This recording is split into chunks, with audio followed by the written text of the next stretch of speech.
So what I did was I'm using the shapes to make the different shapes of my pizza. So you can use the circle over here. There's also circles. You can make a pie, but you want it to be a full pie and then you're going to decorate it. So then I just pull it and then I can change the color. Let's say I want these to represent broccoli.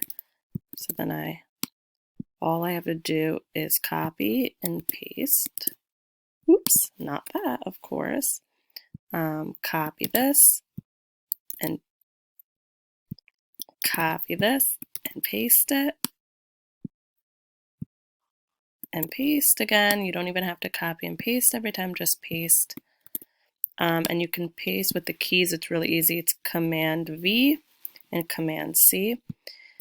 So after you pick your different toppings, you would want to start labeling. So maybe you put a text box like this and you pick your font and you say, oh, 2/8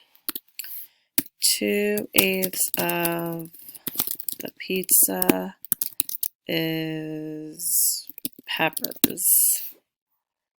And then over here, 2/8 of the pizza pie is spinach. And then lastly, let's say the rest is cheese, which you can also decorate and make it look like cheese. I really want you to be creative with it. And then you would label that. There are so many fractions just by looking at this that you can come up with. And that's really how you would demonstrate your pizza pie and how you would pick the toppings and set it up.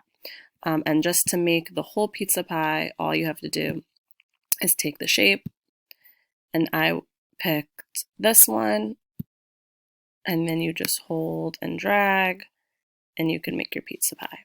And you could change the color on that too by clicking here. But I already did that, so I just want to show you how to quickly make your pizza pie. And then the lines are just if you click here and you click on line, and then you draw out your lines. Hope that helps.